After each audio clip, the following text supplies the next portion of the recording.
Good evening, everyone, and welcome into episode number 29 of the Motorsports Almanac podcast. We're joined this week by a very special guest, Mr. Ned Walliser. Mr. Ned, thank you so much for taking time out of your schedule to join with us tonight. Hey, good to be here. Thanks for having me. Joined, as always, by Wyatt and Charles. Fellas, how's it going? Going well. School's going, so that means polling's almost over. Yeah, unfortunately, we are heading towards the tail end of the season, but I'll tell you a season that's still in full swing is the NHRA. And Mr. Ned, looks like it's been a great season so far. Just kind of give us a rundown of the season so far. It's been a great year so far. Just depends on what categories you're talking about, but with the Mission Foods Drag Racing Series, we've entered the countdown. So the last race to the countdown would have been the U.S. Nationals, which was Labor Day weekend. We completed that race on Monday, Labor Day, and had last weekend off to prepare for the first race in the countdown, which is in Maple Grove Raceway in Reading, Pennsylvania. Yes, sir. And before you jumped on with us, you're actually already in Pennsylvania to get ready for the race. Correct. I landed here in Reading yesterday with the motorhome and trailer, and we're parked. The tech trailer should arrive later tonight, and we'll get all set up, get ready to go. We've got a few rigs parked in the parking lot already, but tomorrow will be a day of parking of about 450 rigs, and we will start running cars 8 a.m. on Thursday morning. So do you all have a testing session kind of like some other associations do as well, or is it just qualifying and When you come to a national event, you better be buttoned up when it rolls out of the trailer.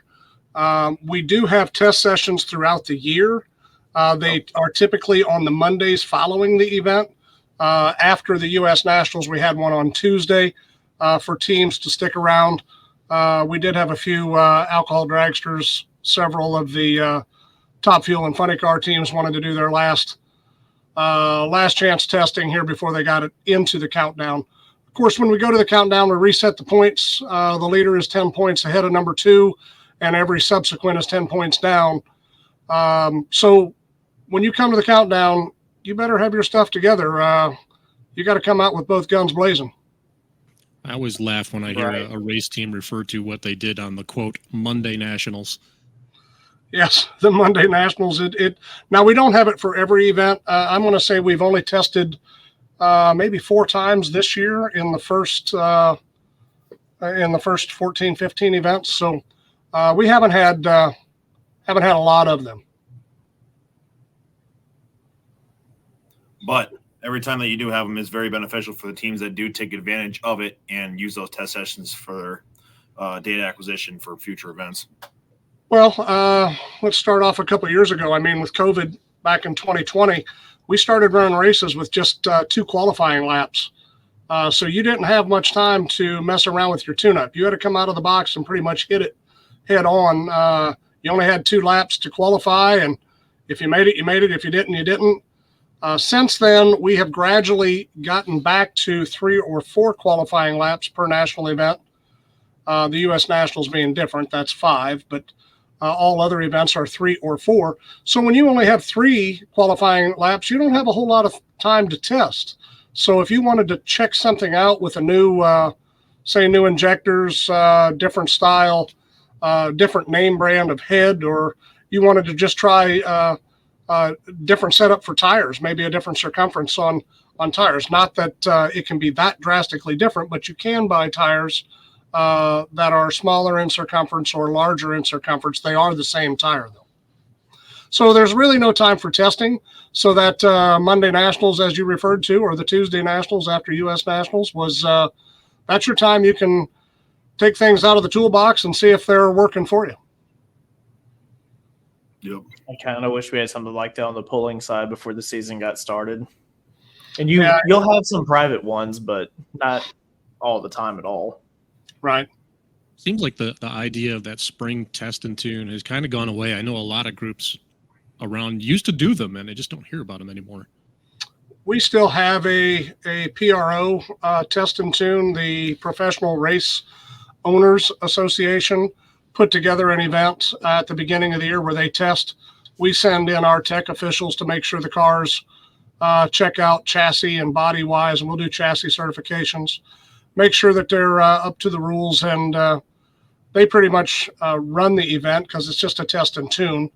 But they've done pretty well with it here the last few years. We used to be in the Phoenix area. The last couple of years we've been in the Florida area, but really everything comes to a screeching halt, and you better have your ducks in a row when you hit Gainesville, because game on. Yes, sir. I actually really hope I get to go down to Gainesville one of these years to experience that event. From everything I've seen, I mean, it's growing every year, even though it's as big as it was already. But Mr. Ned, we brought you on not just for the racing aspect, but what does a day in the life of doing everything that you do for the NHRA, what does that look like for you? Boy, it's a whirlwind. I think back on my career, and I think your podcast here is a unique podcast. You guys, correct me if I'm wrong here, but a lot of pro mod activity and a lot of truck and tractor pulling activity, correct? Yes, sir. Is there anything else you guys really hit on? Our very first interview we ever did on this podcast was actually a former Monster Jam driver, and Wyatt, it was your cousin, right? Yeah, it's does the dirt racing. Cousin's husband who races IMCA modified as well as late models. Talking about dirt track racing, because I'm kind of in the hotbed of dirt track racing when it comes to tracks. Farley's 10 minutes away. They just hosted 100,000 win stock car race. So you're not far from Dyersville then? No. I actually went to high school in Dyersville. Oh, that's awesome. That's a great place to visit. I love 300 Raceway. I think the Simons do a great job out there with that. And man, I'd love to be close to a dirt roundy round track. That seems to be what I migrate to when I want to spectate. But I can't get past spectating on drag racing or truck and tractor pulling. So, you ask the question, what's that day look like? Man, it's action packed. There are a ton of phone calls and Zoom calls, and before COVID, Zoom and Microsoft Teams really didn't exist. But since COVID, it's all about Zoom and Microsoft Teams, and it's anywhere from 10 to 100 people on the phone at any given time, and you're going through all the activities that may be taking place in the upcoming month, talking through various items from venue to venue, and making sure we've got our ducks in a row. So when people arrive, we're organized and ready to put the trucks in a slot and pull the car out of the box and let's hit the racetrack. So with that, I mean, there's a lot that goes into it.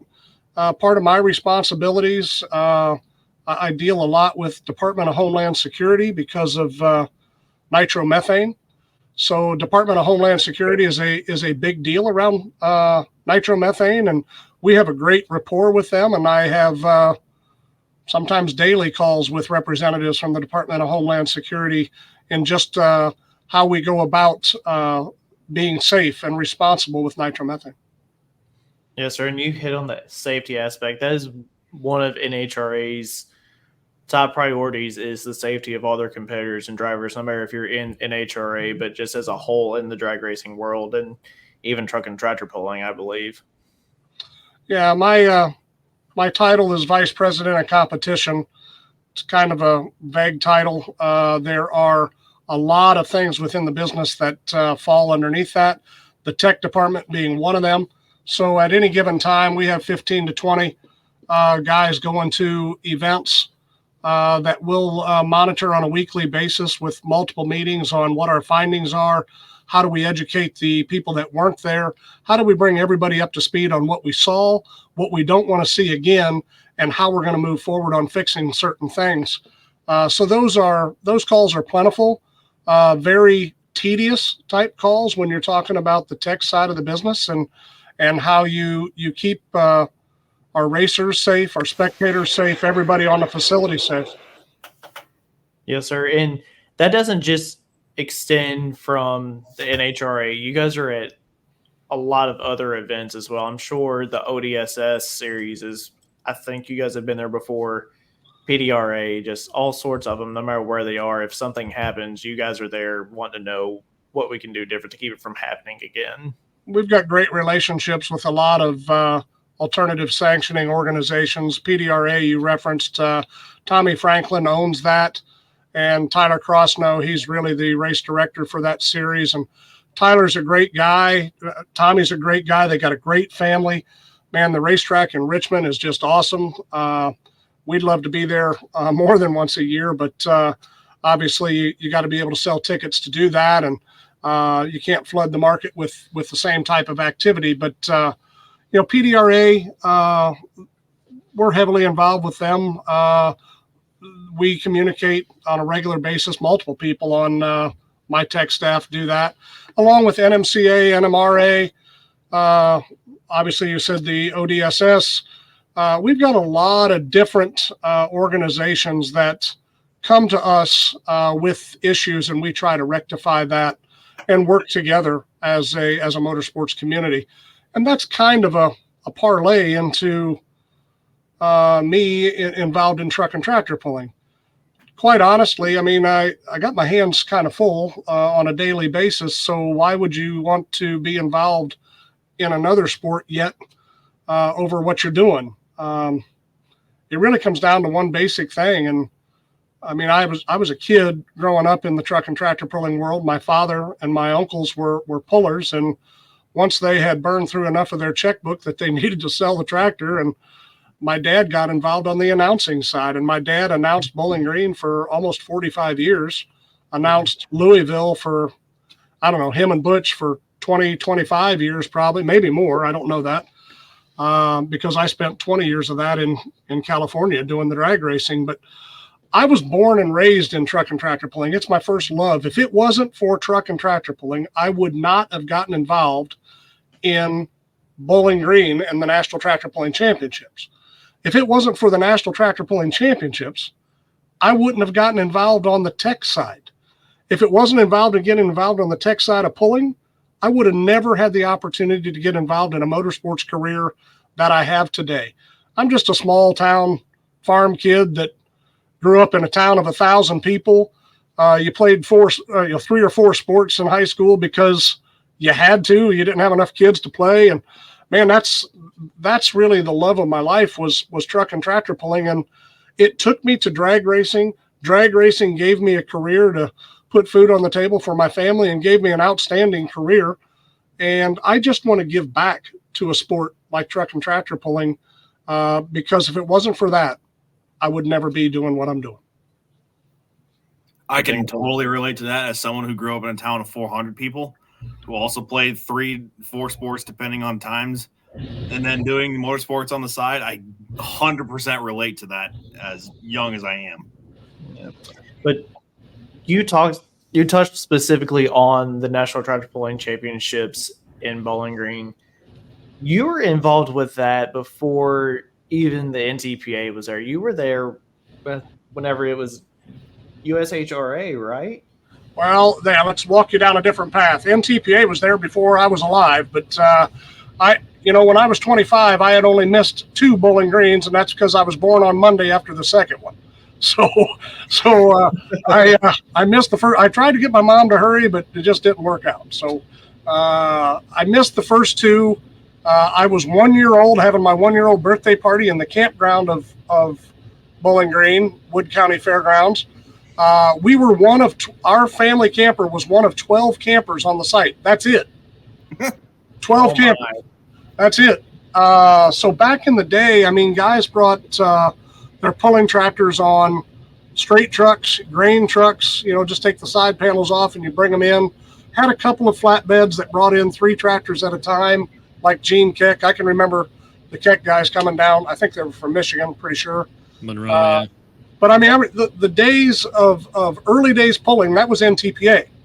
I was traveling with my father as he was doing some announcing. I was, 13, 14, 15 years old.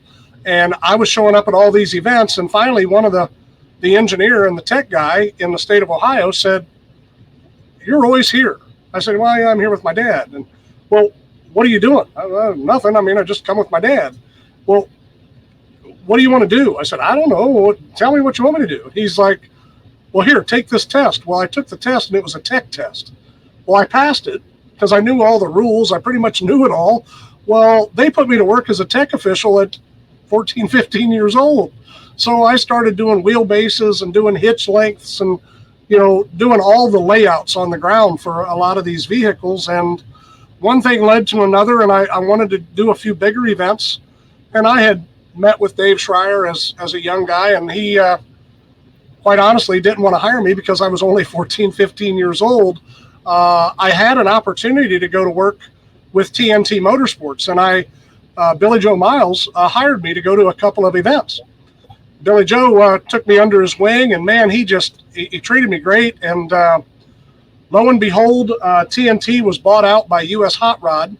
US Hot Rod was from Chicago. The group in Louisville, some of them did not want to move to the Chicago area. My phone rang, and I was offered to run the Redman All-American Pulling Series based out of Chicago. And, man, we packed up. We moved to Chicago. Let's go run the series. It was about 1 year.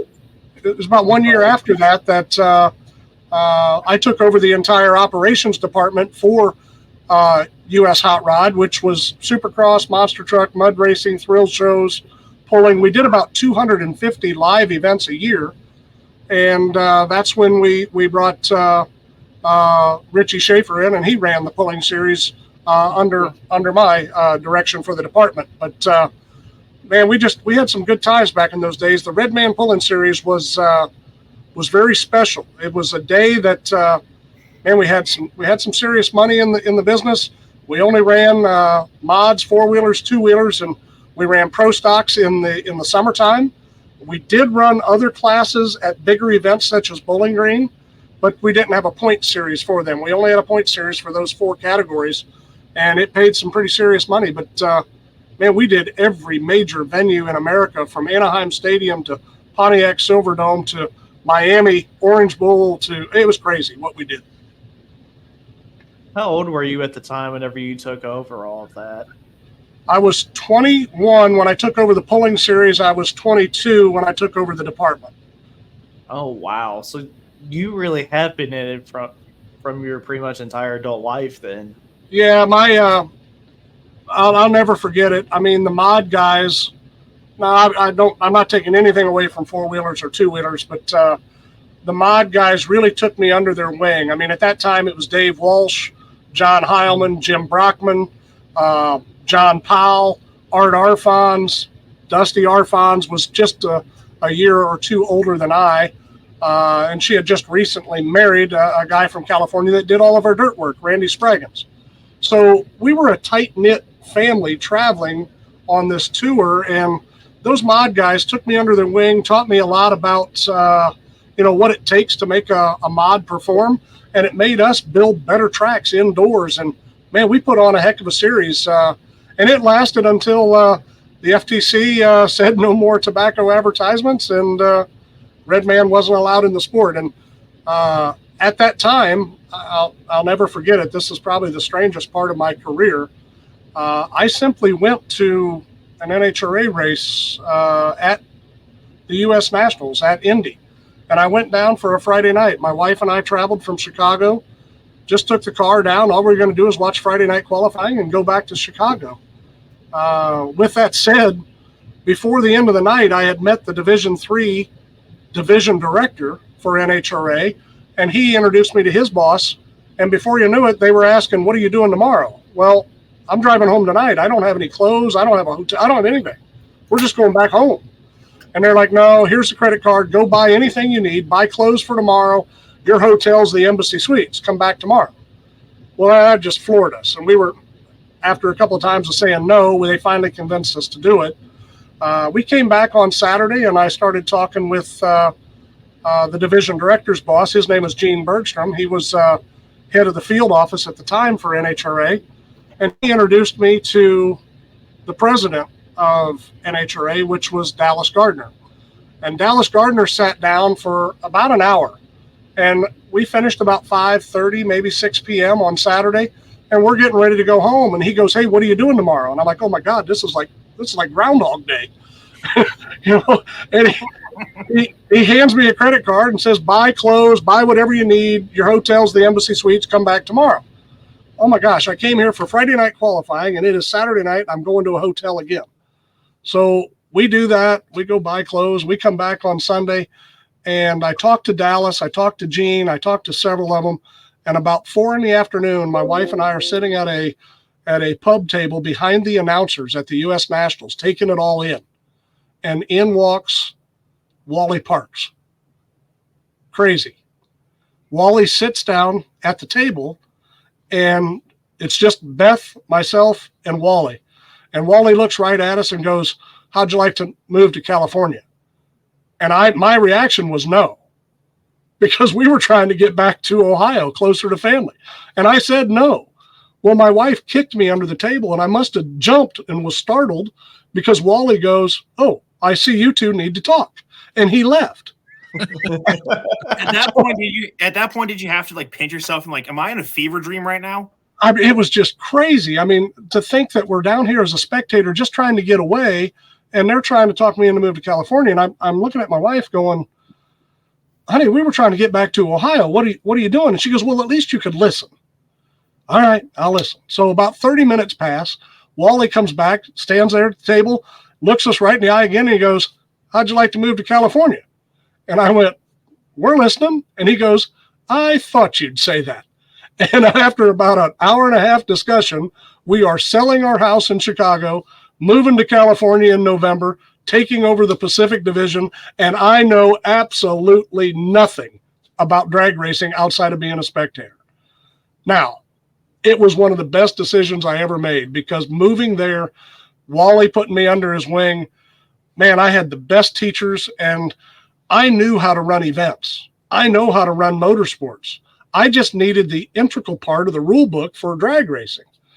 Well, it didn't take long, and we were able to learn that, and I ran the Pacific Division for 2 years. They wanted me to go to the national tour. I bumped into the national tour, but I had to hire my replacement. And I hired Glenn Cromwell, which is today's president of the NHRA. Brought him in to run the Pacific Division, and he ran that for a couple of years, and we worked together side by side a lot for about 5 to 6 years. And then Beth and I wanted to raise a family. We wanted to be closer to home, and we moved back to the Midwest. We moved back to Indiana, and that's where we bought a company by the name of Sports Service, which we turned into Main Gate. And that took over all the merchandise sales for the NHRA Tour, as well as we did the Super Bowl. We did All-Star Game for NHL, MLB. We did the National Finals Rodeo out in Vegas. We did all kinds of events. But, yeah, crazy story about how you get to NHRA. Yeah, I think you ran some National Farm Machinery Show shirts too that Mom was selling at the time too. She reminds me of that all the time. Your mother definitely rang my phone a few times, and we certainly tried to help her. And I love your mother to death, and I would do anything for her. Yeah, it was awesome, because now it's kind of full circle, because you were doing that part now, and now I'm here doing this with my two best friends in the world. It's really cool. Of course, I was a lot younger then. Life takes you down paths that you just don't expect. And for me to come from truck and tractor pulling and have that experience, and to have Wally Parks see the potential out of you from doing pulling to allow you to come in and run races, man, that speaks volumes. So the pulling world is bigger than what you think. And there's a lot of parallels between racing and pulling, especially when you talk pro mods and two-wheelers, or pro mods and mini rods, for that matter, into the modified division. Not a whole lot of parallels in the diesel world. However, we do have a couple of diesels jumping over into the drag racing side, which is wreaking a little havoc, because we don't like 30 or 40 quarts of oil on the racetrack. But it is what it is. It is what it is. Yes, sir. I actually had the opportunity to see Michael Cordova. Charles, you were there that day too. Whenever we were in Bowling Green, and he set the record for the top diesel dragster. Well, he's been a machine. He keeps lowering it, I think, every time he hits the start button on that car. I do too. We have definitely had some fast ones. They are fun to watch, but man, I just hope they can hold together because I don't want to clean up after them. No.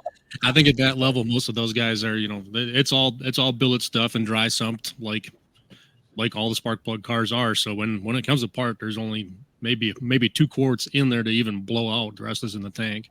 Until somebody punctures the tank, and now you're in trouble. And that's what we had that talk, didn't we? we've had that. Yeah. Listen, I feel like if it can happen, it will happen to me, and it happened at an event I was at. So it is what it is. Right. And you were talking about the parallels between the pro mods and the mini rods and the 2-wheelers. And that is what one of our goals is for this podcast as a whole, is to bring the worlds together and show how much similarities there really are between them. Because some of the drivers that I've had a chance to meet whenever I went to North Carolina back in April, they were asking me how we make 4 and 5 engines hold together for the duration that we do while they're still doing the one in a shorter amount of time and it coming apart. Don't sell yourself short on this. The pulling world lasts the duration of 12, 13 second, maybe 14 second runs. In a pro mod car, the best you're going to do is 6 seconds, 7 seconds at the longest. I mean, if you got a run bigger than that, they're shutting them off anyway. The most significant difference between 2-wheel drive mini rod and pro mod is the maintenance schedule. I mean, a pro mod, it is night and day different on the maintenance schedule. They are meticulous, tedious, tear them things apart every run, trying to get every ounce of energy out of them, spending 110% of its energy within that 5.5 second run, just trying to get that best run. So it's not about making them live through the summer. It's about burning the wick on one run and try to fix it for the next run. Now, if they can get it to hold together and they get a good combination to make 4 laps on a race day, that's the best, so that they can start with a fresh car for lap 1 and the car is just about used up after lap 4, and then they can rebuild before the next race and do what they got to do. Right. And I've got a chance to see that with Spencer Hyde specifically. Miss Courtney's actually watching. I've already seen her comment a couple of times over here on the side of just how quick they tore them apart and it was already back together, ready to go. For us, it's just not that way. First off, I hope Courtney's comments were nice. The one was this one. Next podcast for you is Shake and Bake. Shake and Bake. There you go, baby.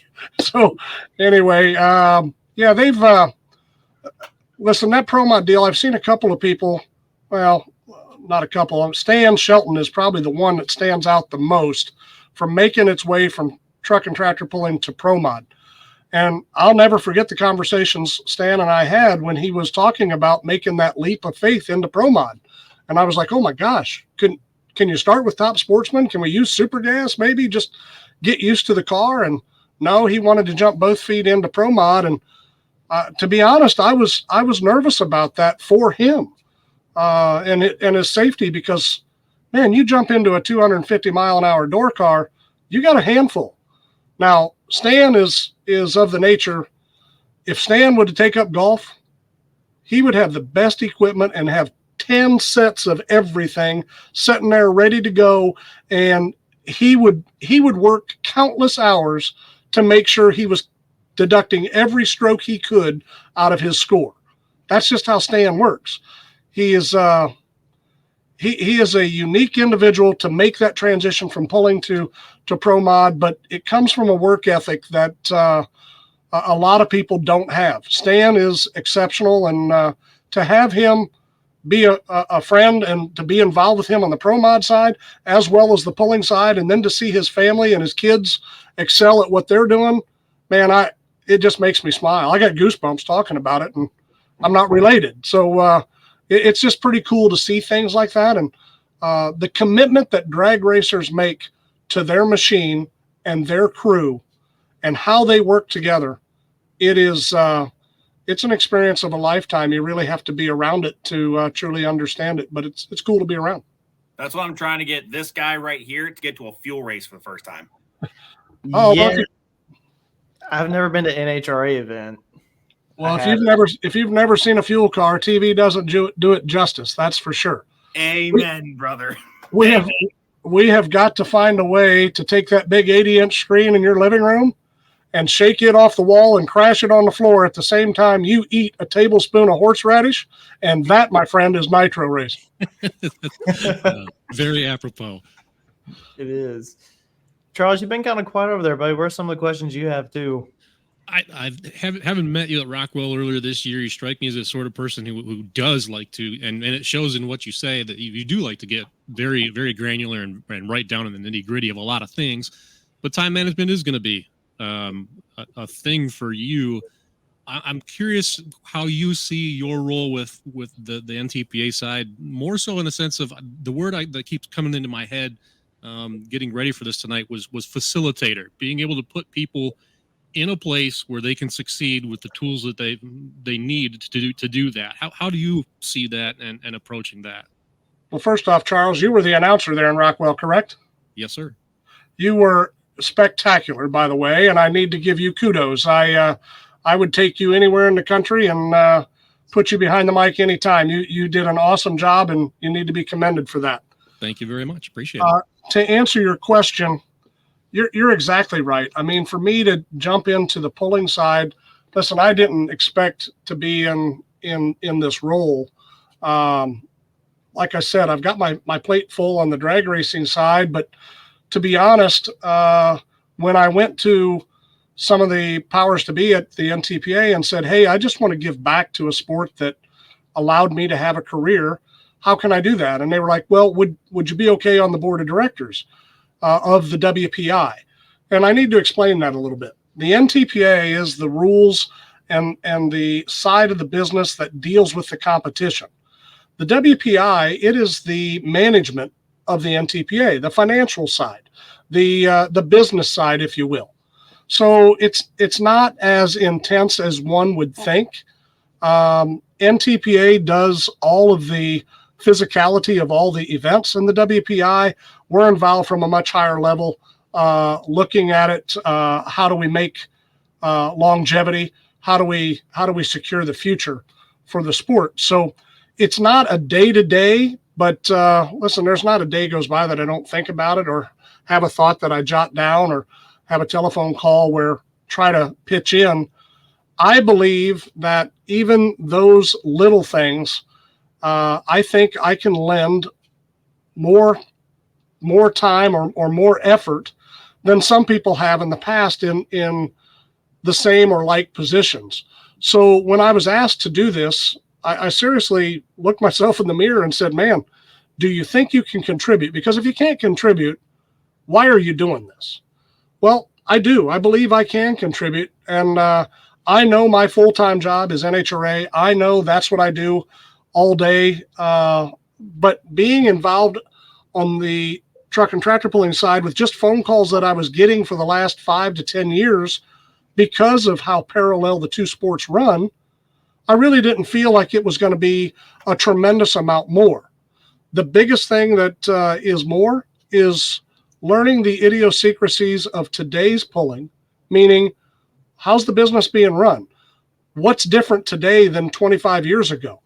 The individuals that are involved, what are their talents? How do we get the most out of people that are within the sport?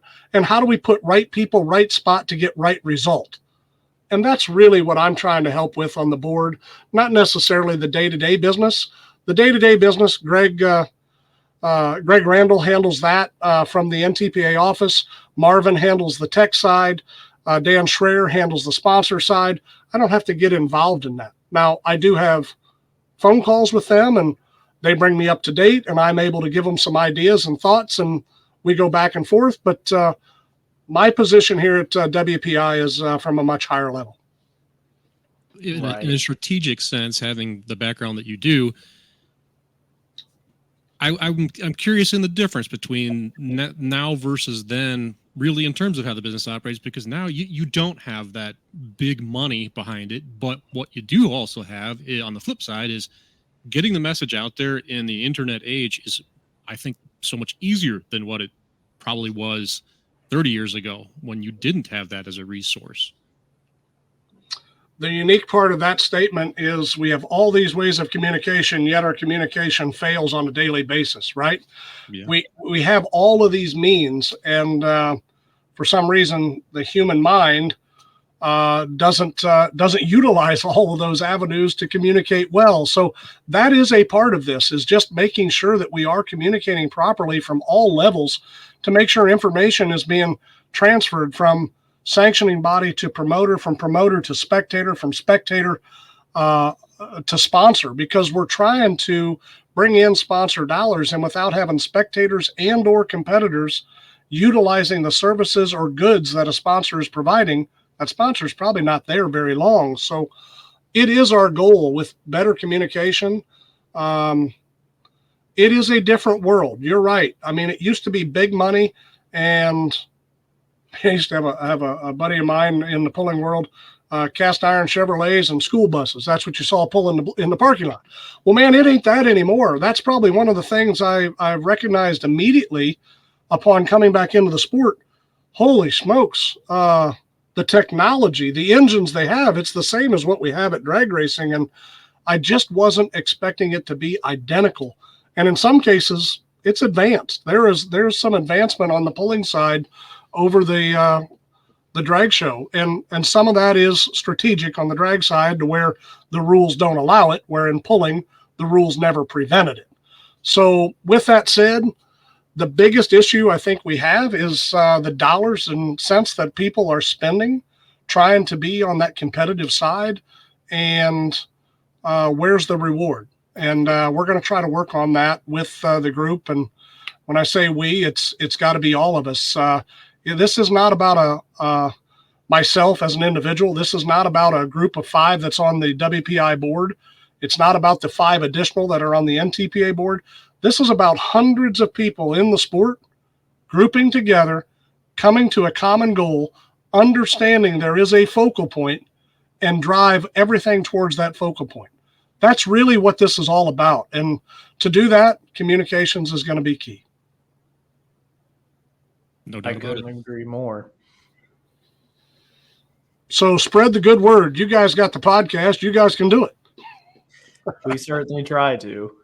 That's a lot of it. Bringing awareness and telling the stories that need to be told.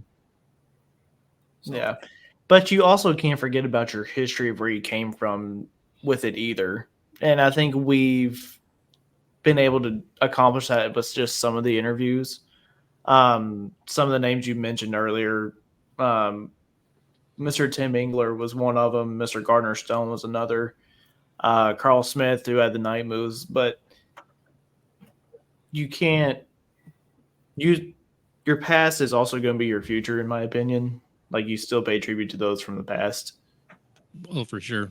I to echo your point, it's something I've preached and harped on for quite some time, is that content is great, but it's meaningless without context. You need to put it in its place in time and importance relative to what has happened before. So yeah, there's definitely importance there.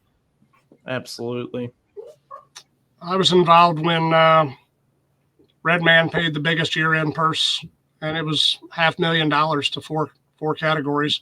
It's a pretty good amount of money in the sport of pulling back then. And Tim Engler won that year, and I remember him standing on stage and holding that check up and telling everybody, I'm retiring because this is the biggest check you'll ever see in pulling. Now, that you can take that two ways. I took it as it really kind of made me upset.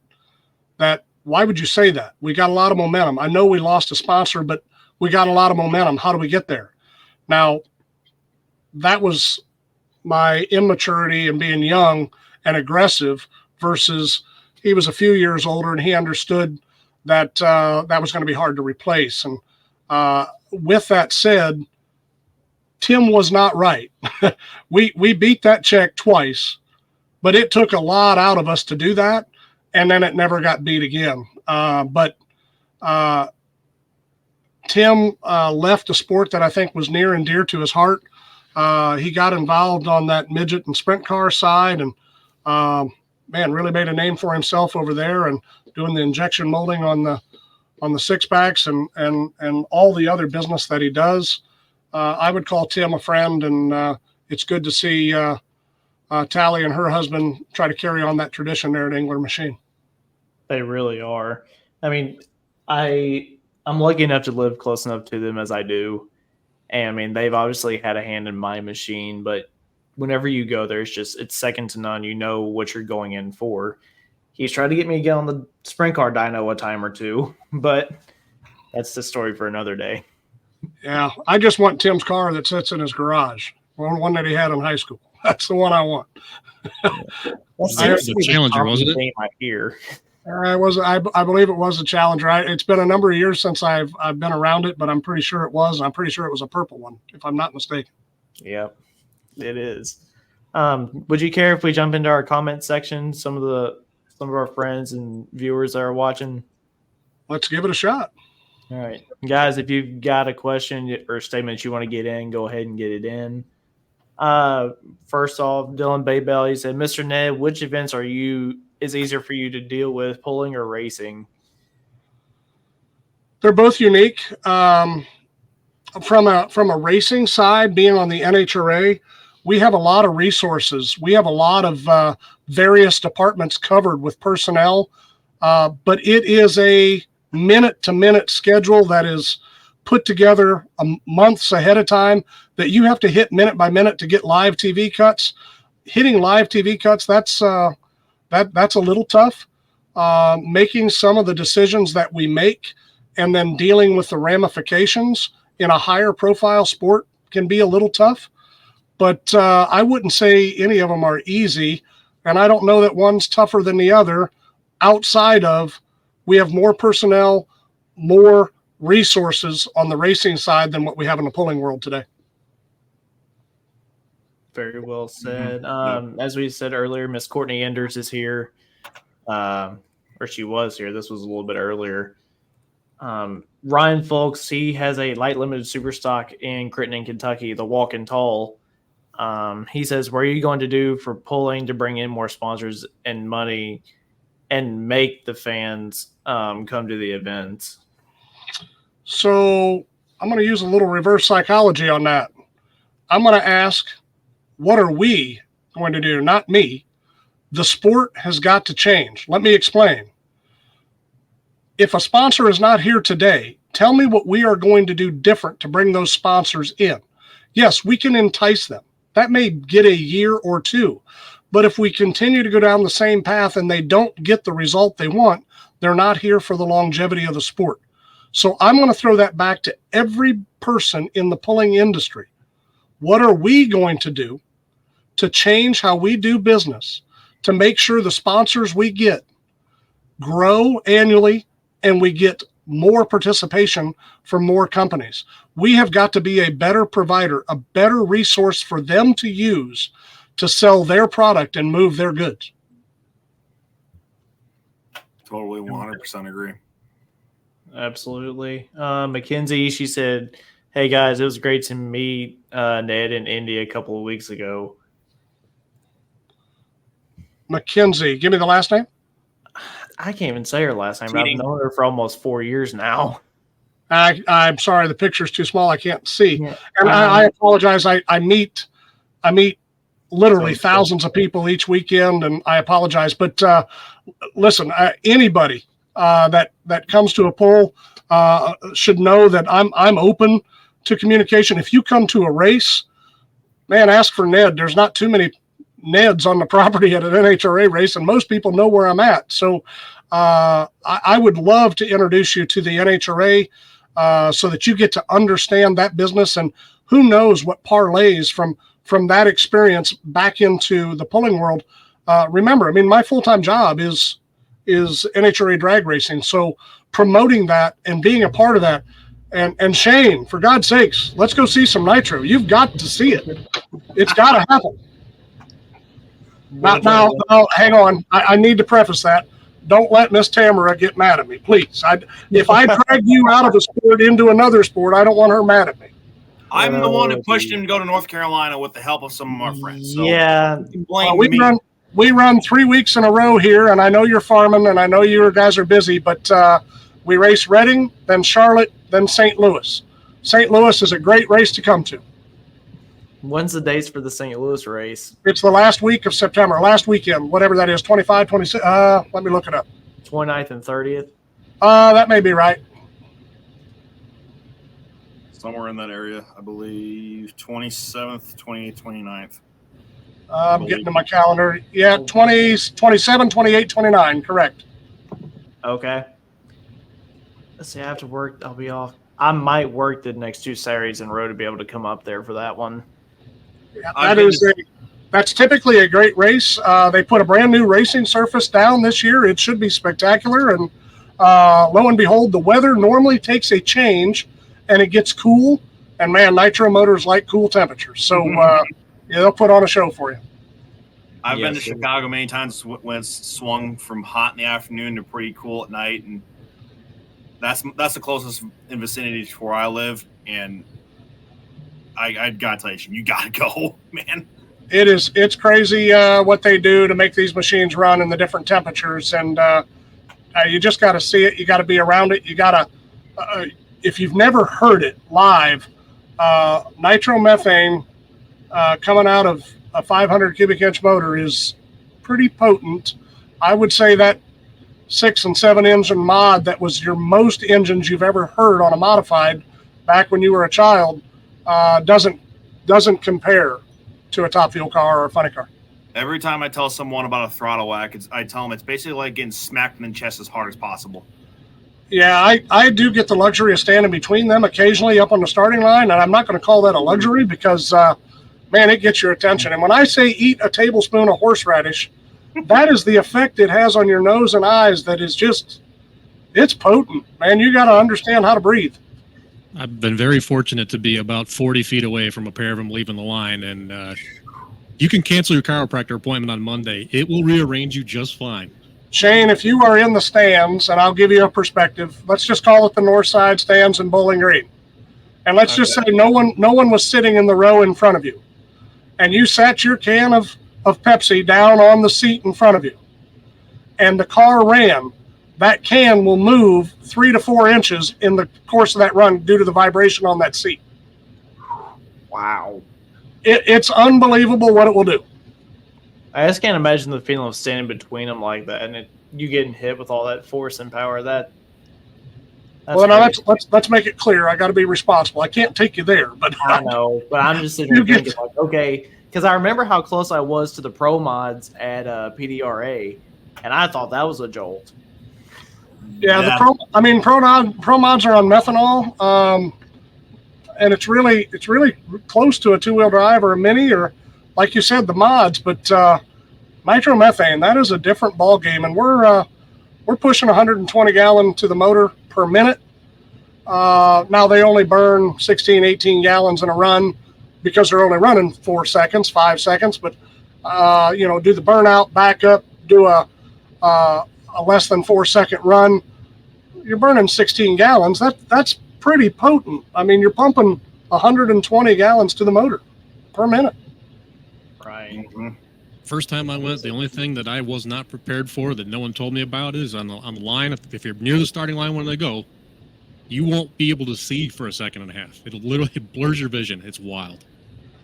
And then to go talk to one of the drivers and have them give you a 30-minute dissertation on a 3.5 second run is unbelievable. They will tell you every rock, pebble. They'll tell you what advertisement on the wall. When they're tuned in, it's crazy what they see and how they relate to the Christmas tree. Back in the day when we used to have before LEDs, people would look into the lamp or the bulb and actually look for the filament. And it's not about watching the light illuminate. It was about watching the filament get its first strike of energy, and that's when you were going to go. And for them to see that and to explain that to you, you think, no way, that's impossible. But then once you train yourself and try to get into that mode like a driver does, man, it's pretty incredible what they see versus what you see. Isn't there an old story, I believe, with Don Garlitz when he first did the rear engine car? He remarked about how much better he could see and made the comment to a crew guy or something. Yeah, there's a 1/4-inch bolt down there near the finish line on the right side. Fine thread. Yeah, that's probably true. I do know when they built that first car, rear engine car, it changed the way the car handles. And they had to change the whole steering mechanism on the car to slow down the ratio because he was overdriving the car and had to abandon runs because he was going too far left or too far right. And they really reduced the steering ratio drastically to get that to handle right. And I don't know, Shane, I can talk for hours about the details, but if you don't get there in the next 365 days, that's on you. All right. I'm going to try my best to come to – I'll try for St. Louis. Wyatt, Charles, bring him with her. Yeah, we'll if we have to, we'll I'll make it there by taking a detour. We'd love to see you guys.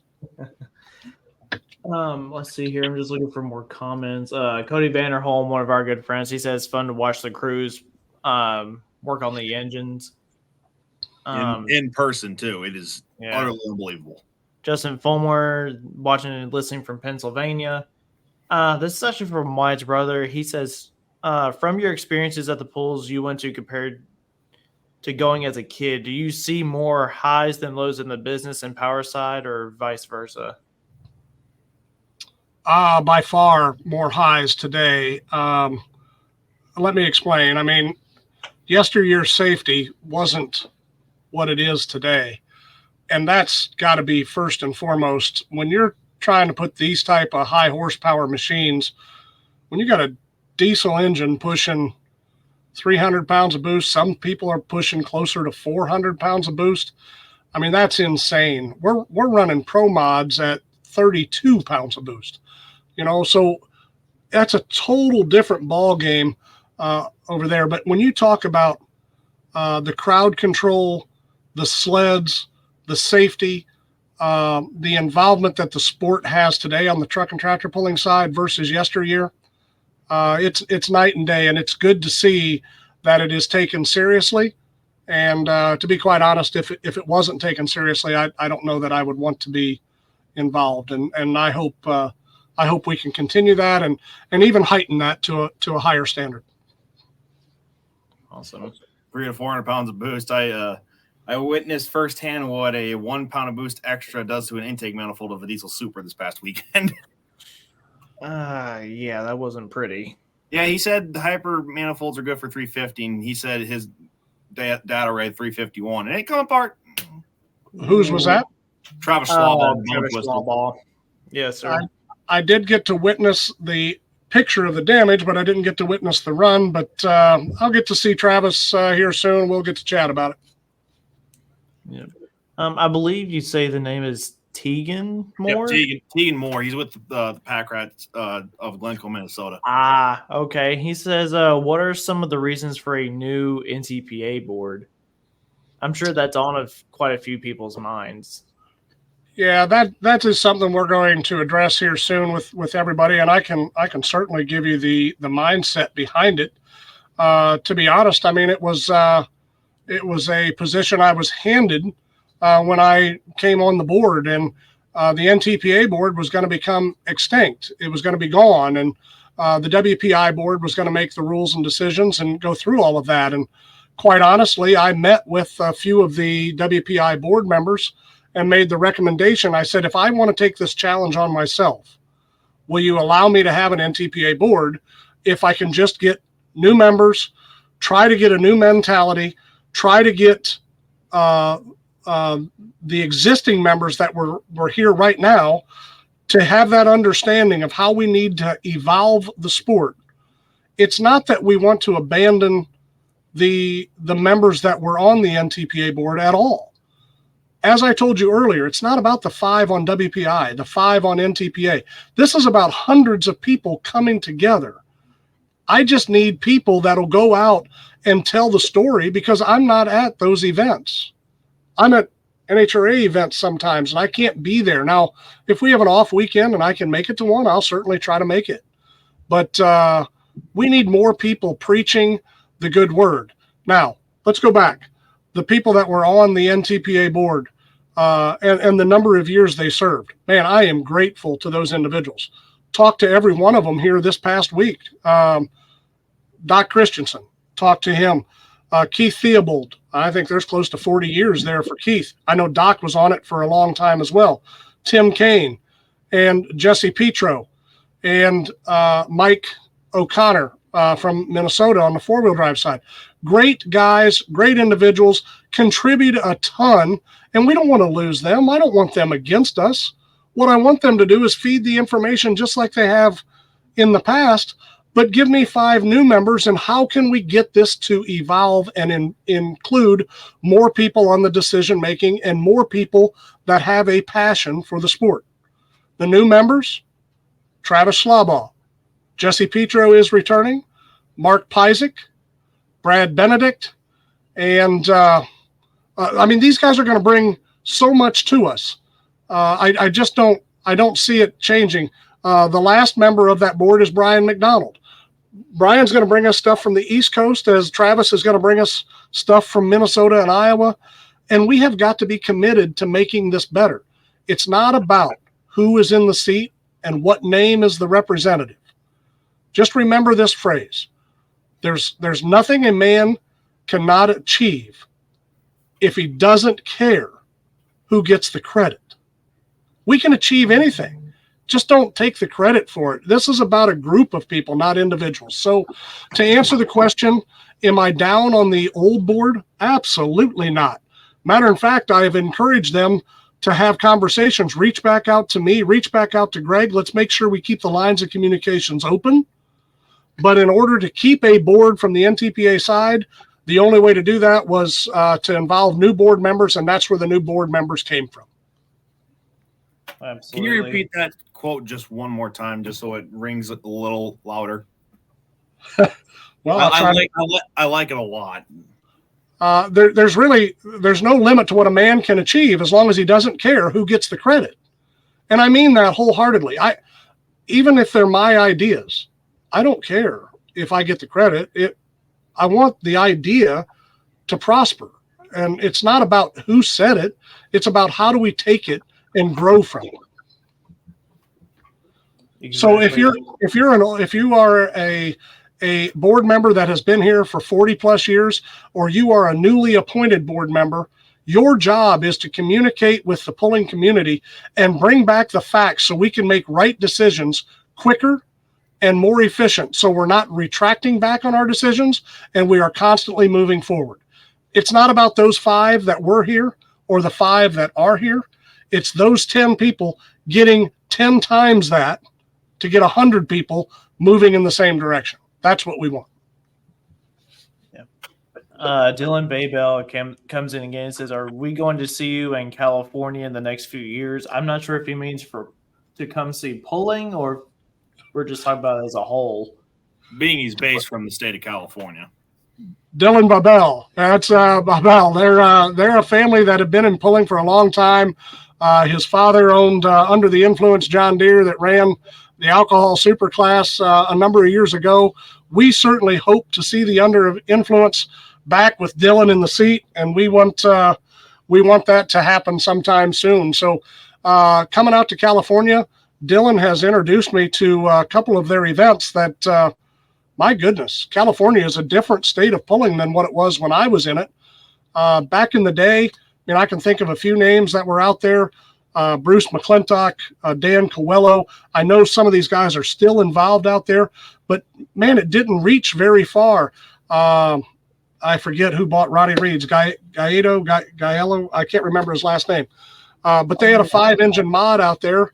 Now, I believe Brant Sullivan's out there working on a couple of rides. That one of them was Stan Shelton's that went out. They have out there now. While they have top-notch equipment out there, and I think I need to visit California. Maybe California's polling base has grown exponentially. I know the conversations I've had with guys that we keep track of polling vehicles where they go. If you take in the amount that's there 10 years ago compared to now, it's got to quadrupled. So the thing I like, I look at this screen. I got youth in pulling. Dylan is youth in pulling, seeing that next generation. It is one thing that my wife and I noticed coming back to the pulling sport in the pit area. Man, you have got a tremendous amount of kids from the age, from 2 years old and up.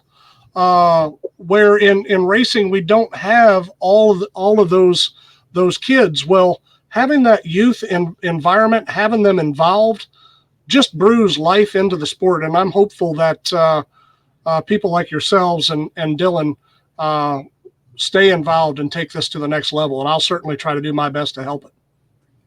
We appreciate that a lot. So this was actually from my dad earlier, from whenever you were talking about converting me from a puller to a drag racer. That was just the emojis he sent. They're watching up above me, actually. Who was that? That was my dad.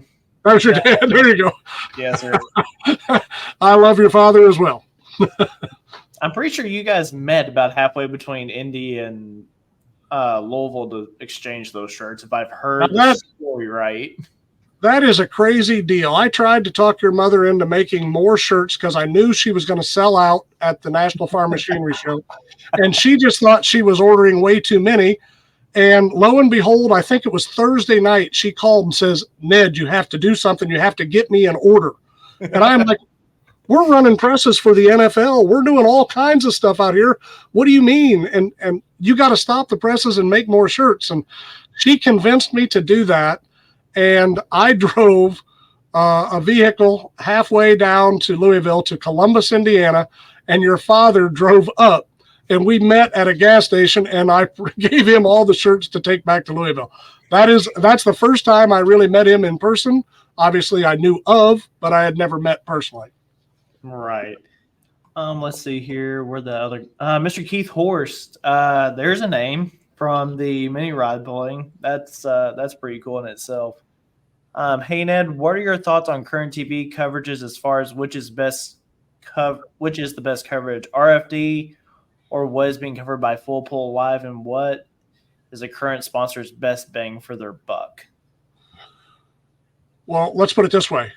All coverages are good for our sport. We need to get our brand out. We need to show what we are all about. We've been on RFD for a number of years, and that RFD show that Roger Wysong puts together for us is a great product for our sport. That said, on the live stream this year, Full Pull took over the live stream for the NTPA. And if you look at what they produced on week 1 versus what they produced last week, man, it is night and day different. They have taken great strides and taken great pride in producing a show that has a lot of great qualities, and we hope to see both of those environments continue to evolve. We had Keith. Keith was one of the announcers at an event here just recently. He did a great job on it, and hope we can get more people involved in that have the knowledge of the sport and can contribute to sharing that knowledge to the individuals watching out there. Absolutely. Chris Whitinger, good to see you again, my friend. It's been a while since I've heard anything from you. It says, great to have the Walliser name back in the NTPA. Hi, Ned from the Attica/Reedtown, Ohio area. Looking forward to chatting with you at a pull soon. Chris, it's good to know that you're still around, man. We were kind of wondering where you'd been.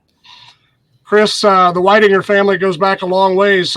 Chris's father ran mini rods back at Bowling Green back in the beginning of Bowling Green. They have got a long history in the sport and being involved in the blue shirts, and good to see he's still involved, and hopefully we'll get to catch up and chat about hometown stuff soon. He should be back soon, I hope. I saw him. He runs in our class. That's the way we know him the most. Yeah, I saw him in Sandwich, and they're coming back. Yeah. You want to talk about a class that is on the bigger side out in California, though, to go back to that point, Super Farm it's out there quite a bit compared to some of the other ones.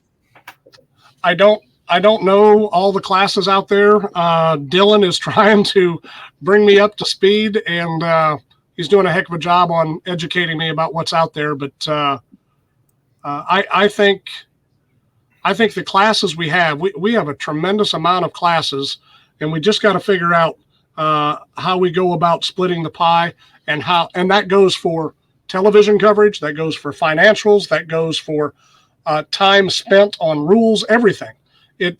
Everything involved with every category. Absolutely. Mr. Jeff Walliser, I've had quite a few conversations with him. It's great seeing the next generation involved in helping in the pits. I totally agree. Yeah, Jeff contributes to a lot of guys there through the shop of SCS and Bellevue, and just man, there's a lot of work goes through that shop, and I had the fortunate time to go there right after the Rockwell, Iowa. I dropped off a clutch can for a guy that had some issues with one, and I got to go back and visit Craig and Jeff and spend a little time and see what they were doing. They build some spectacular stuff. They do.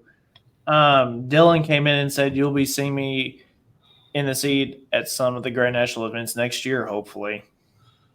I look forward to that. Having Alan back. Alan is a tremendous guy. If the truth be told, before I got back into drag racing, I was going to buy, now don't get mad at me here, diesel guys, I was going to buy an alcohol super, and we were going to run it, and I had built the shop for it. We had truck and trailer. We ended up not wanting to buy a complete unit. Ended up having a frame started. I had wheels and tires. We had a motor that was getting pieced together at Brent Long's. We had all kinds of things happening, and then I get this phone call that they wanted me back on the NHRA side, and then it was, oh my goodness. I ended up selling a lot of those pieces parts to a couple guys in Europe, and they went in a container with an Ace chassis and a set of wheels from Ace. Oh, wow. That might be your interesting info for the night. You were actually going to be on the track with us. Yeah, it was something I wanted to do with my kids, and lo and behold, the career kind of came back to me, and it got in the way of doing that. And I don't regret that decision. Not that I don't want to ever go down the track. I've had the fortunate ability to drive an unlimited alcohol super, and it just kind of grabbed me. And it was one of those deals that never left go. And I still have that desire, but the real desire is to try to make it better for the whole industry and try to group everybody together. That's exactly Speaking right. on the whole industry itself, what is the importance of PRI meant to you with the duties you have in your daily life? PRI meaning the show, or PRI overall? Overall, the industry itself. I think it's very important. If you look at the PRI show and you look at PRI throughout the year and what they contribute knowledge-wise throughout the year for their newsletter, everything they're doing within the sport, everything they help fight on a local or federal government side to help motorsports, I think they do a pretty good job. And to go to that show, to be honest, it's overwhelming. I don't really get a chance to leave the NHRA booth that often outside of the PRI meetings that we attend. And when I'm there, it's like I'm in a boxing match. It's somebody asking a question about stock eliminator, followed by somebody asking a question about top dragster, followed by somebody that's going to build a top fuel motorcycle, back to a stock eliminator car. And it's just like body blow after body blow after body blow that you have to answer in rapid fire. By the end of the day, I've got to tell you, the 3 or 4 days there at PRI show, that's probably the most mentally draining time I have throughout the whole season, because it's body blow after body blow with just questions. I can only imagine. Do you guys, Wyatt, Charles, do you guys have any questions? I know we ran over on time. I just now looked up and saw that we were almost 10 minutes over what we already said we were going to go. I don't, but I do want to emphasize the PRI thing. My membership just renewed last week. It's $40. And what they do, even if you can't go to the show, which it's the biggest candy store for guys like us, but what they do in terms of advocacy on behalf of the entire industry is just so important. I'm a believer in it, and I'd encourage everybody to spend the $40, be a member. The monthly magazine is very well produced. They shine the light into all different corners of the sport. There was 2 or 3 months ago, there was like 30 pages dedicated to sled pulling in there. So yeah, by all means, get involved with it. Yeah, I'm glad you said that because I've actually got to do that before the PRA show in December. I'm going to be able to go this year. Cool. The exposure the NHRA gets there is awesome with the number of cars and number of teams that are on display. But I got to tell you, on the tractor pulling side and the NTPA side, the exposure I've seen in the recent past couple of years has grown leaps and bounds, and that's a tribute to what Charles just said. If you're not a member, be a member and join forces with who's trying to help out with the sports that you're involved in. Yeah, they take it serious. Cody Vanderholm and I were actually sitting having lunch in the food court, and there's video boards that are playing just a constant loop. It's about a 15-minute loop of just clips of all kinds of different stuff. And we started to notice that every fifth one was a sled puller. It's pretty cool to see how many people go there. And of course, now that it's not in Orlando and back into Indianapolis, being in the heart or the crossroads of America, I think it just works out for the pulling industry to be involved. It really does, especially with how heavily pulling is in Indiana. Yeah. Yep. All right, guys. Any of our viewers are still here. If you guys have any last-second questions, go ahead and get them in now, because we're going to probably try to shut this down here in the next couple of minutes. But listen, I do appreciate you guys having me on. I appreciate the opportunity to tell my story, and I hope you guys can hear the passion in my voice for obviously the NHRA, but that little kid in me, the NTPA as well, and just trying to come back and help with some of the cross-reference knowledge that really is just institutional. We hope to help push that to the truck and tractor pulling sport and have a different mentality, a different thought process behind it, or at least show those points of view so we can make the best decisions moving forward. Absolutely. Mr. Ned, I know your schedule it's crazy packed, but thank you so much for taking time out of your crazy week to just sit down with us and tell your story. And I feel really good about where the future of pulling is heading. Yeah, if we can ever help out, let me know, and certainly ask the questions. I didn't mean to interrupt, Wyatt. No. I was just gonna say it speaks volumes, sir. Like Shane said, I think the future of motorsports itself is heading in a very, very good direction. It's just, can we keep it going in that direction, and how do we all push it and get together and go in that same direction? So the one thing I would add to that, and I think I said it earlier, but I need to reemphasize it. I'm one individual, and I don't want credit for anything, but I will help try to provide answers and guidance in things that have worked and not worked in the past, and whether they need to be tried or retried again in the future. What we need are individuals just like yourselves, and everybody listening on this podcast. Look yourselves in the mirror. Ask yourselves what you want to do for the sport.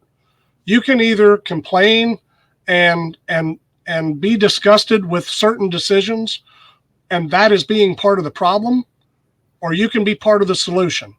And that is, look yourself in the mirror, ask yourself those questions, ask how you can help, ask who you can get involved with so that you can be a contributor to the sport, and then be that person and do it on a regular basis. When you do it on a regular basis, it's no longer a hobby, it's a passion. And when it's a passion, it comes from true love. And when it comes from true love, you're going to make the right decisions. And that's what I am trying to help with, because I can't be at all of those events. I can't. I have a full-time job, and I thoroughly enjoy my full-time job. And in the times when I'm not there, I need more people carrying that torch. Absolutely. Well, I don't think there's anything else we could possibly add to that. Everyone that's watched the show, thank you guys so much.